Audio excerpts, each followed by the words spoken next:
আসসালামু আলাইকুম সুপ্রিয় দর্শক মণ্ডলী, সরকার কিন্তু পরিবর্তন হয় তিনটা জিনিস নিয়ে। একটা হলো জনগণের ভোটে সরকারের পরিবর্তন হয়, আরেকটা হলো গণ অভ্যুত্থানের মাধ্যমে সরকার পরিবর্তন হয়, আরেকটা হলো যে সামরিক সরকার যদি একটা অভ্যুত্থান করে তাহলে সরকার পরিবর্তন হয়।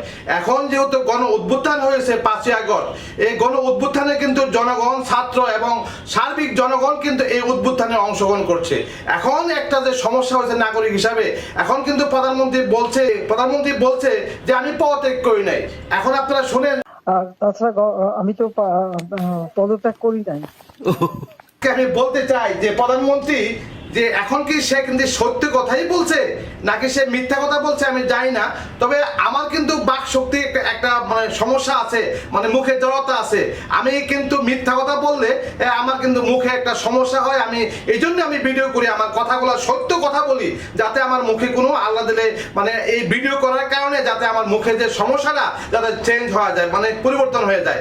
এখন যে মানে যোগাযোগ মাধ্যমে যে এখন কিন্তু একটা জিনিস ঘুরপাক খাচ্ছে যে প্রধানমন্ত্রী যে পদত্যাগ করেছে, এটা আমি কিন্তু মানে অডিওর মাধ্যমে, কথার মাধ্যমে আমি আপনাদেরকে দিচ্ছি।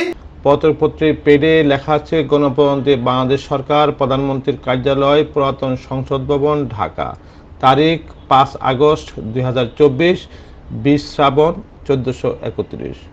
বরাবর মহামান্য রাষ্ট্রপতি, গণপ্রজাতন্ত্রী বাংলাদেশ। বিষয়: প্রধানমন্ত্রীর পদ থেকে পদত্যাগ।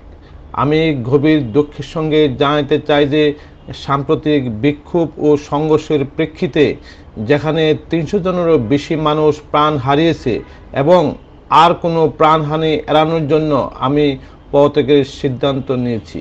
আমি বাংলাদেশের প্রধানমন্ত্রীর পদ থেকে পদত্যাগ করছি।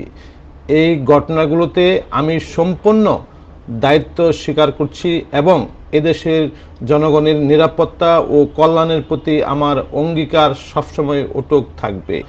গত 15 বছর ধরে আমি আপনাদের সেবা করার সুযোগ পেয়েছি, যা আমার জীবনের সবচেয়ে বড় সম্মান। তবে সাম্প্রতিক ঘটনাবলী প্রমাণ করছে যে এই মুহূর্তে দেশকে এগিয়ে নিতে অন্য নেতৃত্বের প্রয়োজন। আমি আশা করি আমার পদত্যাগ বাংলাদেশের উন্নয়নের নতুন পথ খুলে দেবে এবং শান্তি পুনঃ প্রতিষ্ঠিত হবে। এই কঠিন সময়ে আমার সরকার যা কিছু করছে তার জন্য আমি গভীরভাবে অনুতপ্ত। আমি সব বাধ্যবাধকতা মেনে নিচ্ছি এবং এই সিদ্ধান্ত বাংলাদেশের বৃহত্তর স্বার্থে নিয়েছি। বিনীত নিবেদক, শেখ হাসিনা।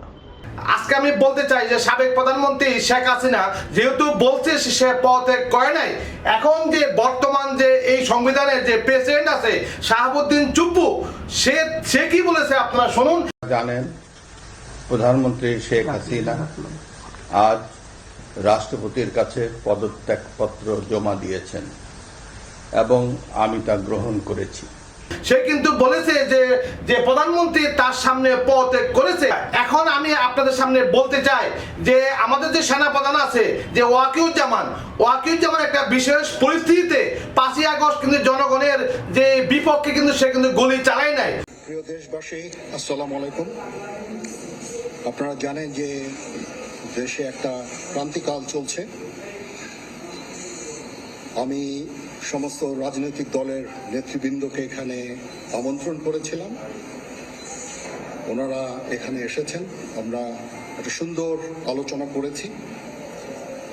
সেখানে আমরা সিদ্ধান্ত নিয়েছি যে একটা ইন্টারিম গভর্নমেন্ট আমরা ফর্ম করব এবং ইন্টারিম গভর্নমেন্টের মাধ্যমে এদেশের সমস্ত কার্যকলাপ চলবে।